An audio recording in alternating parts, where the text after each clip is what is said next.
আমার শাশুড়ির মেন প্রচন্ড পায়ে ব্যথা, মানে হাঁটুতে ব্যথা, পায়ে ব্যথা। তো উনি হাঁটতে চলতে খুব সমস্যা হয়, আর উনার মানে প্রচন্ড ওয়েট।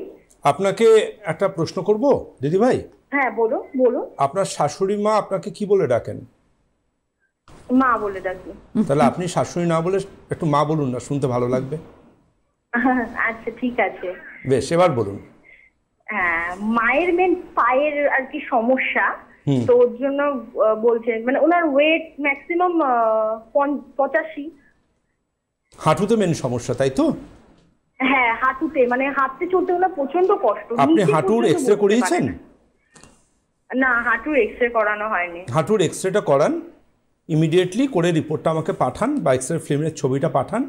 আমার নাম্বার ওখানে যাচ্ছে দেখুন, ওই নাম্বারে পাঠান হোয়াটসঅ্যাপ করে। আমি রিপোর্টটা দেখে তারপরে আপনি ওনাদের কাছে অ্যাপয়েন্টমেন্টের জন্য রিকোয়েস্ট করবেন। যদি উনি আসতে না পারেন, রিপোর্ট নিয়ে আপনারা কেউ এলেও হবে। বাট ওনাকে কিন্তু যেহেতু 85 বছর বয়স এবং উনি হাঁটাচলা করতে পারছেন না, 85 কেজি ওজন এবং হাঁটাচলা করতে পারছেন না, ওনাকে কিন্তু অবশ্যই প্রপারলি ট্রিটমেন্ট শুরু করাটা ভীষণ দরকার।